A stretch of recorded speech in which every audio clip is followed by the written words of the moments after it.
Welcome to the Money, Mindset and Business podcast, where we talk about all things money, mindset and business with real life stories and real life people. Let's get into the episode. Welcome to the Money, Mindset and Business podcast.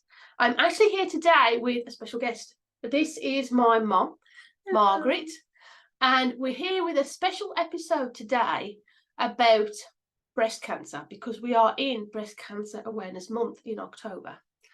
And my mum here actually got diagnosed with breast cancer at the beginning of this year.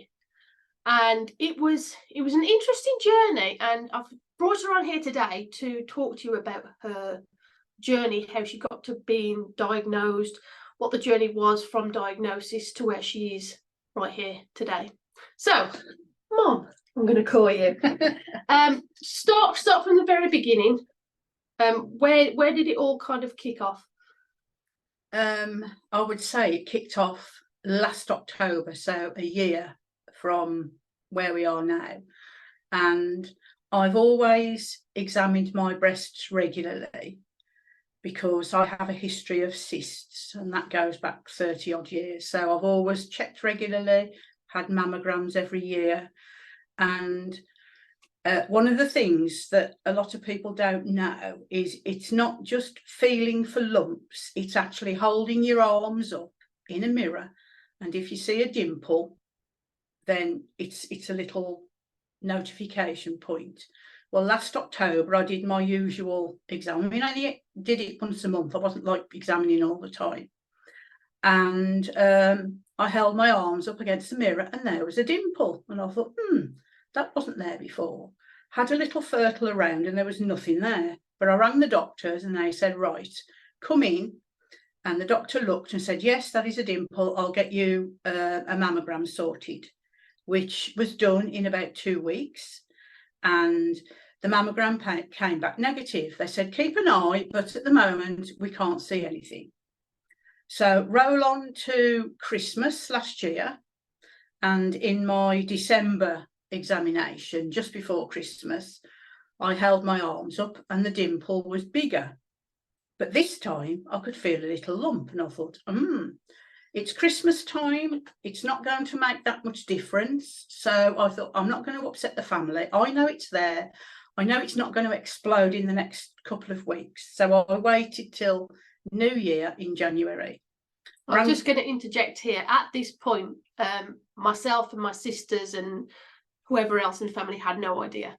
No, I kept it to myself. She hadn't shared with us her worries, her concerns, or anything like that. I mean, we knew she had mammograms because she gets them because of her age anyway. So there was no kind of thought processes in our minds that anything was actually going on. Sorry, carry on. So yeah, I'm quite independent, as they will attest, or Leah will attest to. So I went at the end of January to get an appointment, and they said, yes, that is a lump, we'll send you for another mammogram. But they said, we'll send you to the hospital this time, because the other one was one of those breast cancer units that you get in car parks.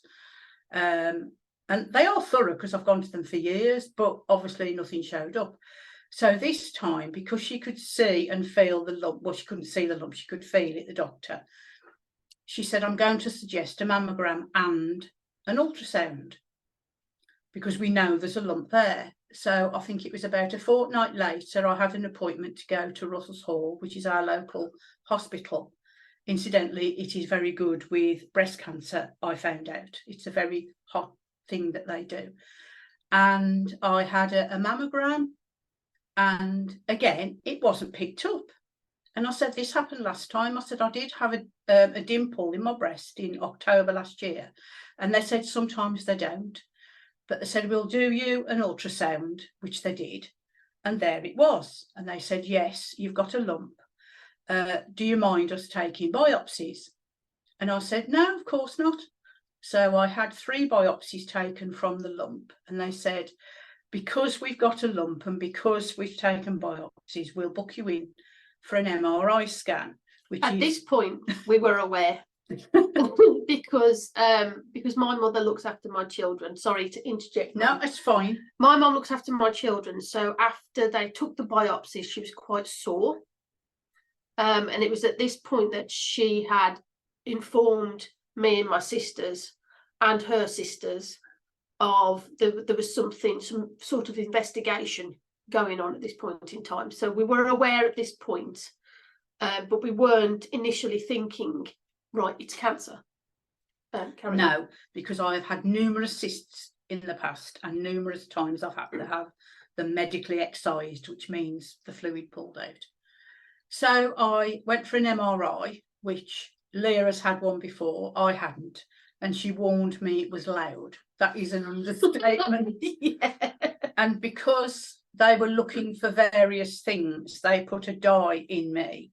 So they did one in black and white, and they did one in colour, which took twice as long. So I was 45 minutes having this machine make the most horrendous noise I've ever heard in my life.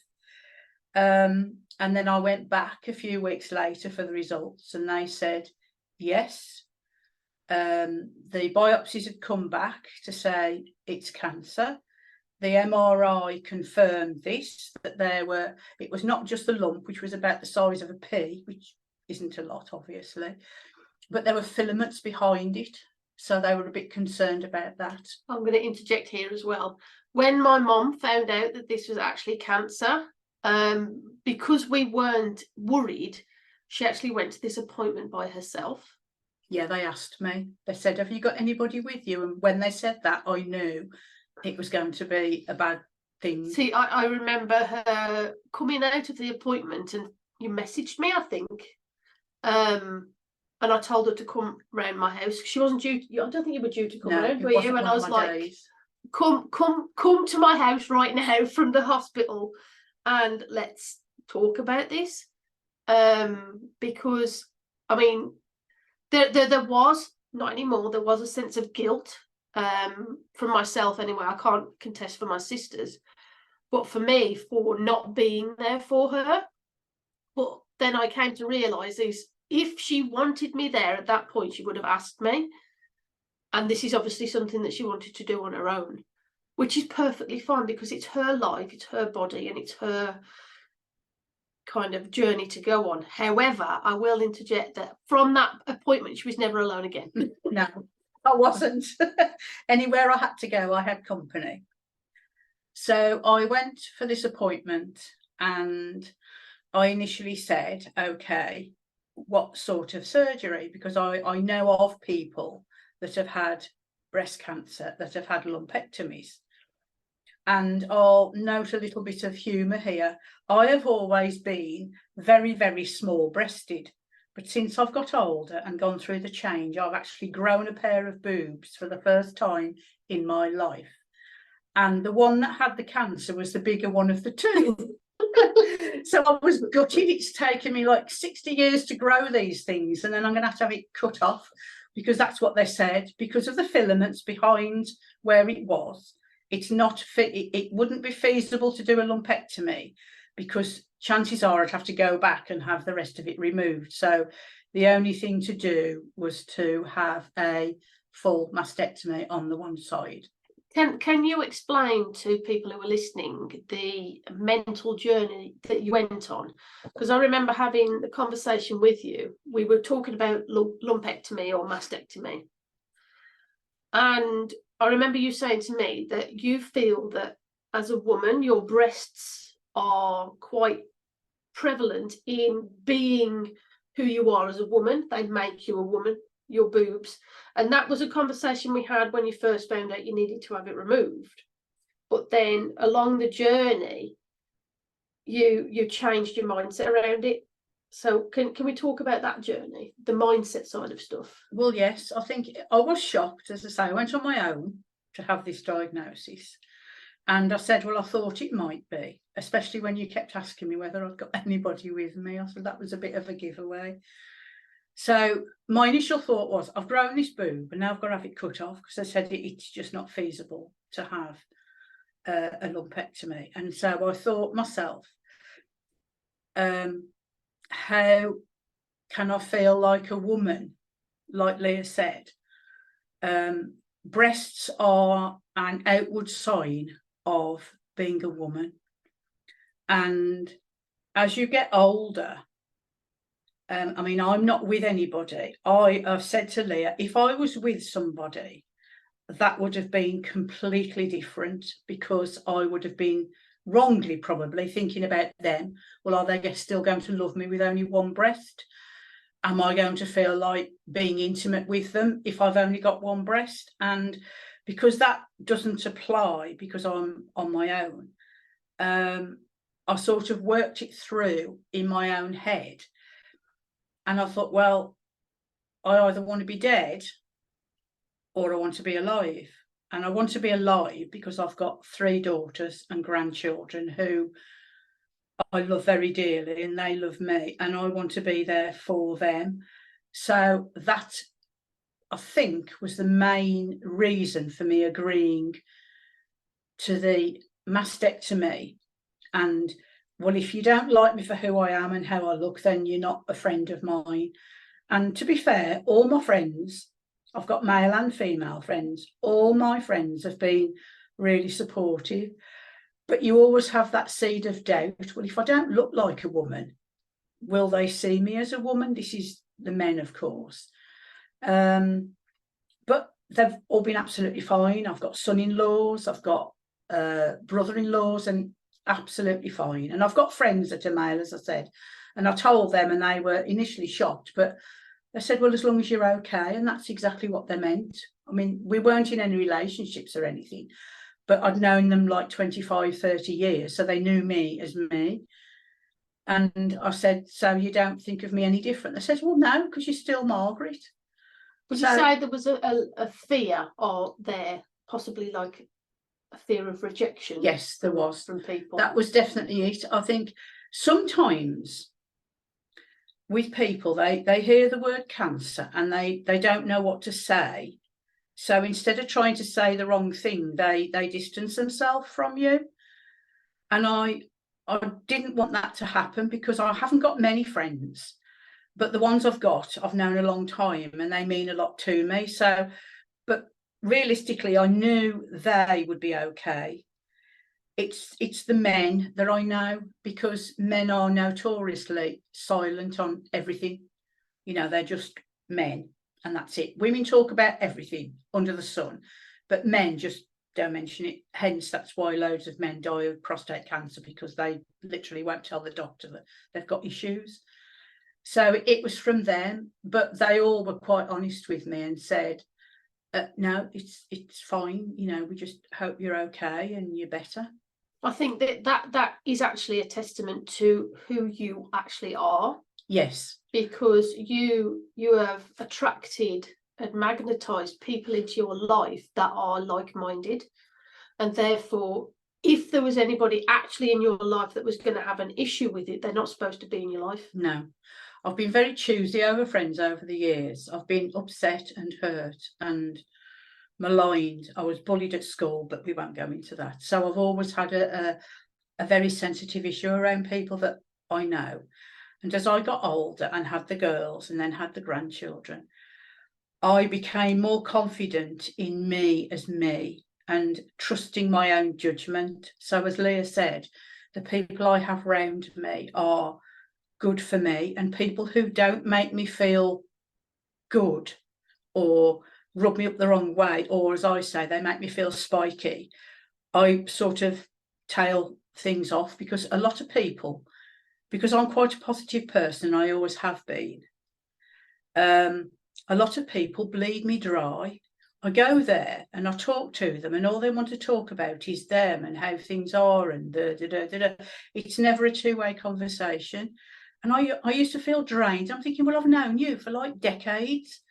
What is the matter with me? Am I turning into some sort of freak? And it isn't. It's just realising that although these people are your so-called friends, in inverted commas, they're not, because they don't want me for me. They want me to feed them, and I'm not prepared to do that anymore. So I've cut off myself from various people who've done nothing wrong, but they leech me, and I've realised at the grand old age of 64 that I don't want to be leeched off anymore. No. I want people who are good for me, like my grandchildren and my daughters and my sisters. And family is always best. And I mean, one of my best friends, and Leah will attest to this, is my ex-husband, her dad. We were married for 17 years. We've been divorced for longer than we were ever married, but he's a friend, because ultimately, before I married him, we were friends. So we've gone back to that friendship, and it's good because it's a two-way thing. He doesn't want me out of his life because I'm the mother of his children, but I don't want any sort of relationship with him because that's why I divorced him. But he was, when he was told, I knew because he's a therapist as well, he knew, and he was fine, and he was quite supportive, and this, that, and the other. So, you know, one of my best friends is my ex-husband, which a lot of people find it hard to swallow because it doesn't have to be all out war. No, no. So I came back with a diagnosis, and I remember sitting in the car thinking, oh, okay, so we're at this stage now, are we? And I remember we've got a group chat, which is my daughters and my ex-husband and myself. So we call it the Norwood clan because that's our surname. And I put on, because, I have a diagnosis of breast cancer. And just said, I'm okay, I'm in the hospital, blah, blah, blah, blah, blah. And I'm on my way home. Well, Cara, right to my house. Yes. Cara, my eldest, said, well, I wasn't expecting that. And my eldest daughter's a nurse, so she hears all sorts of things. And Leah texts back saying, come back here, you're not going home. And that's what happened. And then they've got a group, just the three girls, and they decided that we were all going to meet at Cara's once I knew when my surgery was going to be, which was quite quickly actually. And we would tell the oldest grandchildren, because the two little ones, Leah's two, were 3 and 5 at the time, and they didn't really, they knew Nanny had got a poorly booby, but other than that they didn't know because of having the biopsy. So we went, and my eldest two grandsons are 15 and 13. Cara, my eldest, I said, you tell them, because if I tell them, I'm going to cry. And one was sort of, oh yeah, okay, the big one. The little one, who was 13, he's quite sensitive. And he burst into tears, and he thought I was going to die, because I think he'd heard, or you hear on the grapevine, oh, if somebody's got cancer, they're going to be dead. It's that social association, isn't it, with that cancer equals death. Yes, because years ago when I was growing up, it did. My mum was a nurse, and it was always wished, somebody's got cancer. And it was always whispered, because you knew that was the end of them, because there wasn't the treatment now. So I remember saying to him, I'm not going to die. I've had it diagnosed early, it's still only little. They would tell me if it was going to be fatal, because they're not going to say, oh, you're going to be fine and then I'm going to drop dead. That's not fair. So they knew, and Cara knew, because she's a nurse. So he said, can I go to my dad's? I said, of course you can. So he went to his dad's and had a little chat with him, and Cara had already warned their dad that he's coming, he's really upset because of Mum, but I'd kept him in the loop as well. And so I was supported from then, and I think it was about 2 weeks. And then Leah said, you know, what's the prognosis, what's going to happen? And I said, well, I'm going to be a day case, apparently. You go in, you have it whipped off, and you come out. And come out looking like a Smurf. Yes. So I was quite surprised, because I know people who've had breast surgery and it was, you know, 2-week jobbies, but no, a day case. My other friend, who is a midwife, said, well, I should complain about that. And I said, well, talk to Cara, because she's a nurse now. My friend's retired. And Cara said, it's routine, even having a breast off, as long as you're okay. I mean, obviously, if you're not well, they'll keep you in. But if you're okay, they'll send you home, because there's no point, especially with bed blocking things at the moment. And I have to say, they asked me numerous times, how do you react to anaesthetics? Well, I've had 3 cesareans and I'm absolutely fine. Anaesthetics don't bother me, thankfully. So I knew I was going to be okay. I haven't had one for donkey's years, obviously, but I knew I should anything change. So I was a bit nervous, let's say, before I went in, because having a cesarean, you get the baby at the end. Having a breast off, you minus something when you come round. Yeah. And I did wonder how I would feel about it. I'd sorted it out in my head before the surgery, because it's only theoretical. But actually having the surgery and then realising that you've only got one boob, physically only one boob, I thought, how am I going to feel? So that did sort of play on my mind a little bit. And of course, initially when I said, I'm gonna, it's got to be a mastectomy, but I can have another one put in, but they don't do it till after a year. So unlike if you pay for your own surgery, like private, you can have your boob taken off and have another one put in straight away because you've got the money to be able to do it. But I haven't, and I didn't want any more surgery than was necessary. So on the day of the operation, Leah and her younger sister took me to the hospital. Very early. Half past seven. Half 7 in the morning. And then we found out that my surgery wasn't till the afternoon, and it was afternoon number 3. There were 3 surgeries in the morning by my consultant and 3 in the afternoon. I was the last one. So I went down to theatre at about 4:30. So I do find it interesting now, because I like people watching. Leah will attest to this. Love people watching. So I took a book with me and looked like I was reading, but I was earwigging everybody around me to find out what it was they were having done. And there were all sorts in there from, there were other mastectomies, obviously, because they were up on the board and they went. There was prostate operations, there were knee operations, there were foot operations, there were all sorts of operations, even vasectomies. You saw the men going looking terrified and come out looking a bit sore, walking very horse-like. So yeah, I sat there from 7:30 in the morning till 4:30, having nothing to eat, which is horrible, because obviously I said I was okay with anaesthetic, but they don't let you eat. I could have drinks, which was good, because otherwise you'd die of thirst. So I went down at 4:30. I was anaesthetised by 5 o'clock. I remember looking at the clock as they were putting the needle in my arm, telling me, you're going to feel a bit drowsy. I thought, well, I don't mind this, because I like the feeling of going to sleep. And then I woke up and I was back in my bed and, climbing onto my bed. And they said, right, we've rung your daughters. They'll be coming to fetch you. And I think, God, I've only just come round. But I was okay. They gave me a drink and some biscuits. I had a cup of tea, because you have to make sure that you're not sick. And that was it. And I felt fine. I did. I felt really fine. And I hadn't even thought about the missing boob, the elephant in the room. And the girls came to fetch me and took me to Leah's. I'll explain the Smurf bit here. So because of what it is they're doing, when you're kind of going under, they inject you with a blue dye so they can see what they're cutting off. It's that boob. Yes, under the not MRI, ultrasound. They operate under ultrasound. So they can see what they're cutting to make sure that they get all of the cancer remnants. And they did warn us when we went to the pre-op that when she comes out, she will be a tinge of blue.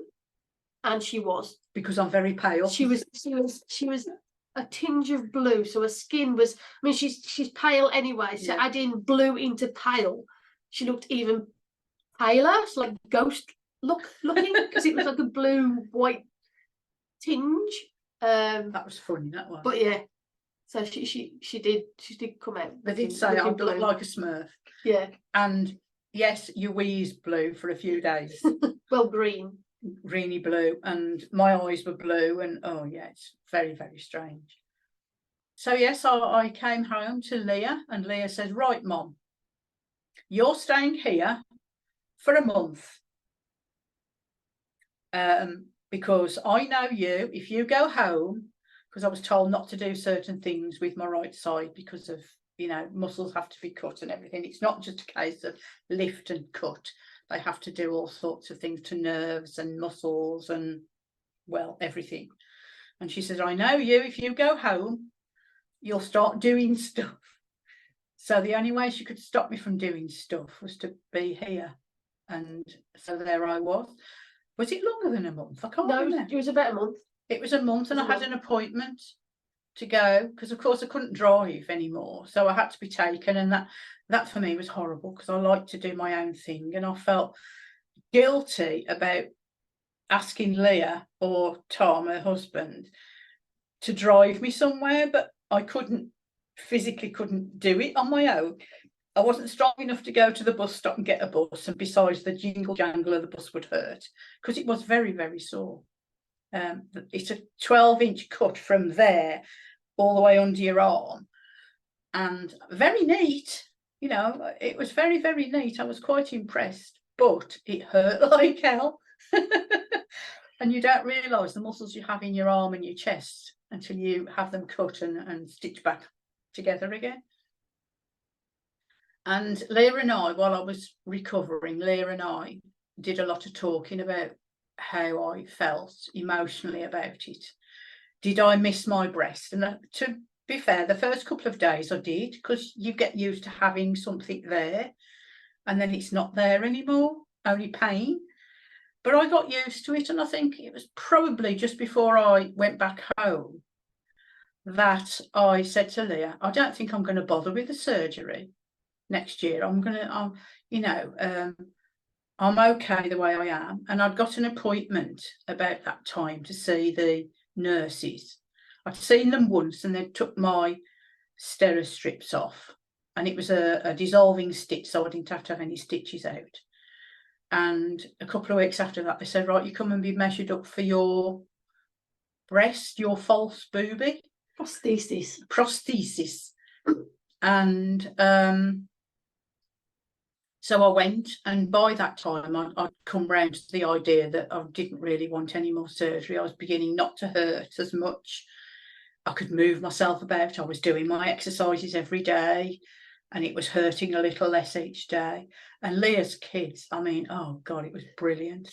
I came home from the hospital, and obviously they were in bed. But the next day, they knew Nanny was coming to stay. Can we look at your scar, Nanny? Because they wanted to see the bruises when they did the biopsy, because Leah told them that Nanny had got a sore boobie. Can we have a look at your bruises? So they saw the bruises, because I'm not funny like that. So, of course, the next day, can we have a look at your scar, Nanny? So, yeah. And the little one, he's 3, he said, you haven't got a boobie anymore, Nanny. I said, no. He says, have you got the other one? I said, yes, I've just got one missing. I haven't got 2. Oh, can I touch it? I says, well, carefully, but you can't push it. So he touched it quite gingerly. Very matter of fact. And Leah said, I need to tell the school, because if they're going to start talking about boobies, they're going to think, what are these children being watching on the television? So Leah told both their teachers that I'd had a mastectomy and that they'd wanted to see, and that it wasn't anything perverse. It was just that Nanny had had an operation, and they might talk about it, which Ollie does even now. He comes up every day. You still got your pretend boobie, Nanny? Yes. The other one is not going to grow back. So I went to this prosthesis appointment, having bought a bra that I thought would fit, and it was done. And then in 2 weeks after that, I had the prosthesis fitted, and it took a while before I could wear it, because, of course, the scar was still sore, and I'd got used to going out lopsided, if you like. And Leah said to me, you feel embarrassed about going out like that? Because she obviously had to still take me shopping because I couldn't drive. And I said, no. And I said, you know, even now when I'm at home, I don't wear my bra, because the prosthesis has got a plastic back, and in the heat, as you can imagine that we've had this year, it makes me really hot on the one side. So I don't wear it. So at home, I'm okay. And occasionally I've gone out with, you know, no bra on. But for people's sake, because I know what the world thinks, that yes, I can do what I like. If I've got 2 heads, I should be able to go out without, you know, with 2 heads. But people stare, and I don't want people to stare. I'm very much, you know, blending into the background. So for my own mental well-being, if you like, and not having folks point and stare, I wear my prosthesis, and you can't tell. No. It looks like a boob. And I even bought a bathing costume with a washable boob that can go swimming, and the boys were fascinated about me putting a bathing costume on with another false boobie inside. Yeah, we went swimming for the first time post-op in the summer holidays, and you can't even tell. You couldn't even tell at all. It was, I think, how the prostheses have come along and what's available now for women who've had mastectomies, because breast cancer is so rife.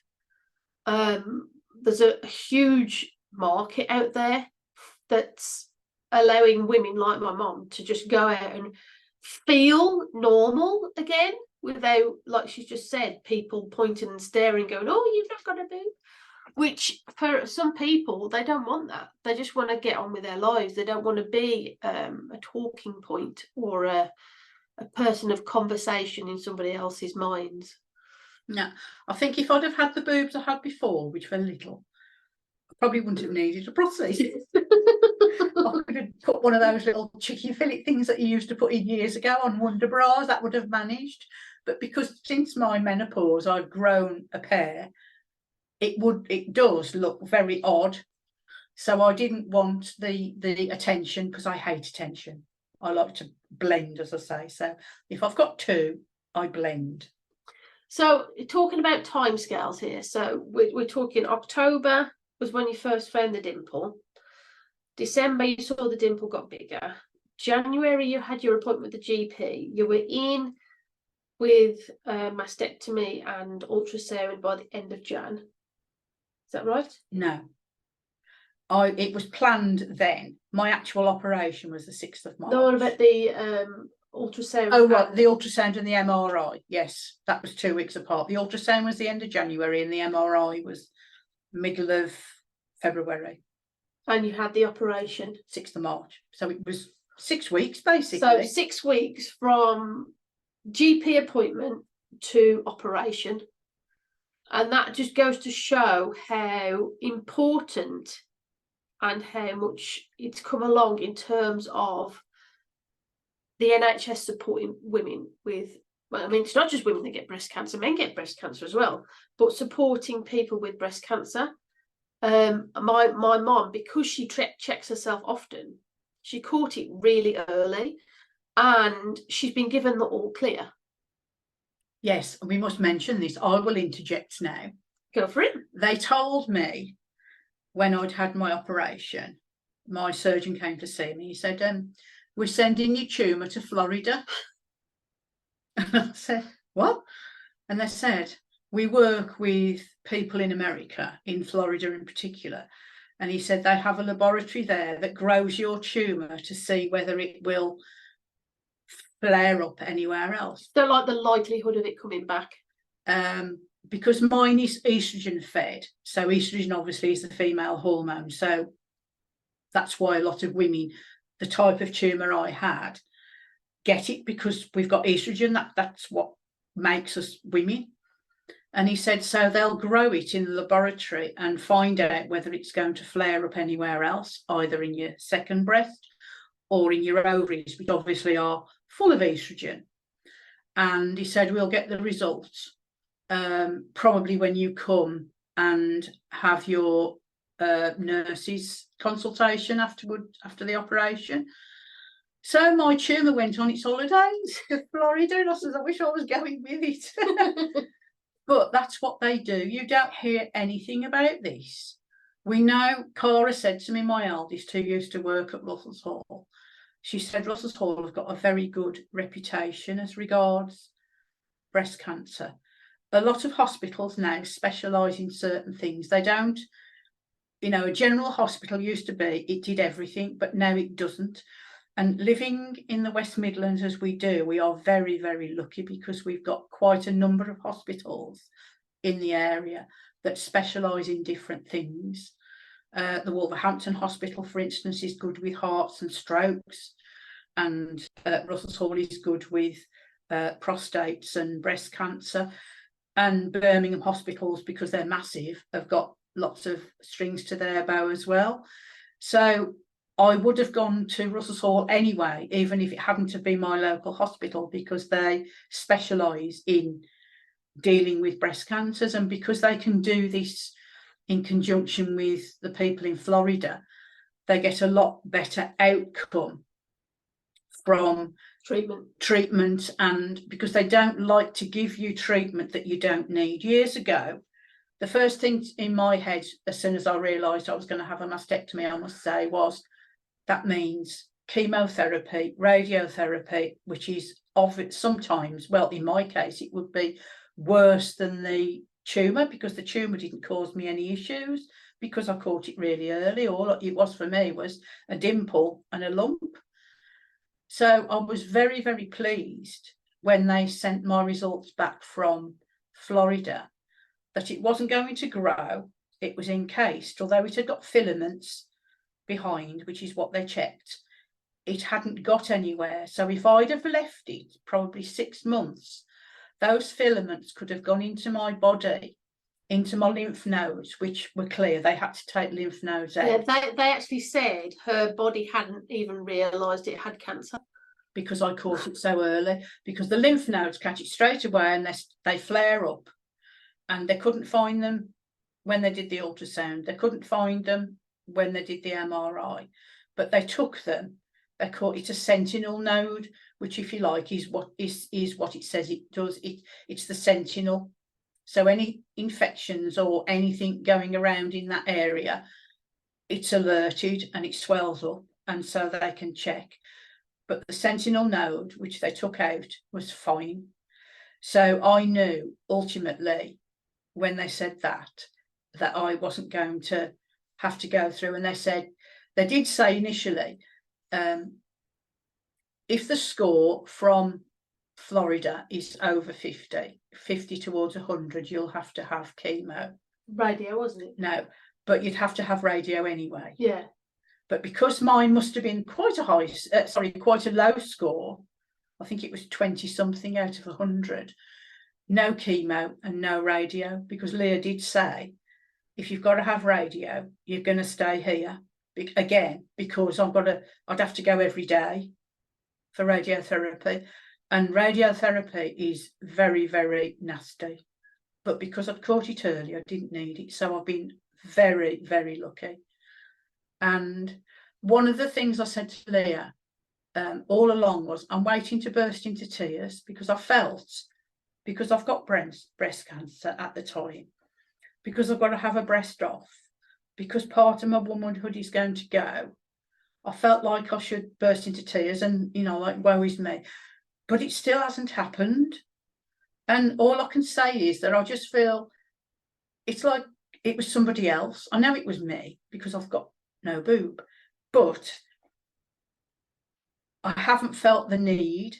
Perhaps it's because I've learned over the years to rationalise things. I'm quite pragmatic. I told people, and I didn't burst into tears. Oh, woe is me, I've got to have my boob off. And apart from the little ones. Yeah. But I just feel very lucky, but it was obviously meant to happen. I'm not a fatalist, but I am pragmatic, and I knew what I needed to know over the years to know when to go and seek help. I don't seek help very often, as they will attest, hence the thyroid issue, but that's another story. But with this, I just thought, right, these are the steps. Do this, do that, do the other, and then you have a diagnosis. And I still think I'm going to wake up one of the nights and burst into tears for the loss of my boob, but I haven't. And I just feel, I don't know, okay. Yeah. I've never been a glass half empty person. I've always been a glass half full. So yes, I've had breast cancer. Yes, it's been dealt with, but I'm alive. I've got my health. I'm a bit slow, but that's part of the treatment. There's nothing I can do about that. And I've got my kids and my sisters and my grandchildren. So what more could anybody want? I know people who are fit and well that haven't got what I've got because, family rifts or whatever. And I do sometimes feel a bit down because one of the treatments is suppressing any estrogen that is left in my body to stop any further things appearing. It isn't going to, but they said just in case. and I have to take calcium pills, which is fine. I don't mind that. I take a number of pills anyway, like a mountain now. And the estrogen suppressant makes me very, very tired, which I already am. And it makes you put on weight round here, which there's nothing I can do about that. And it's just one of those things that, well, that is not as bad as dying. Yeah. I would rather be slow and be fat and be tired than dead, which is the pragmatism in me. Yeah. Awesome. I mean, I shared in my Next Level Life community the other day, we were talking about things in our life that has made us essentially meet ourselves in terms of emotional, how am I going to get through this? The last thing on my list was my mum's diagnosis with cancer. And it's like the next question was, what was the wisdom you got from it? And the wisdom from me is I get my power from my mum. She's one of my biggest inspirations in my life, because not just of how she's handled this situation, but how she's handled lots of situations in her life.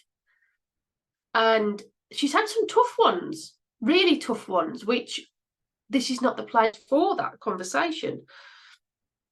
And she's just carried on and been who she is and sought help when she needed it. And that for me is really inspirational to watch as a daughter, and to show me that I can actually do whatever the hell I want, regardless of what's going on in my external world and the external circumstances.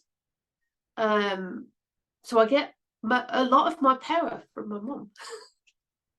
Thank you. It's all right.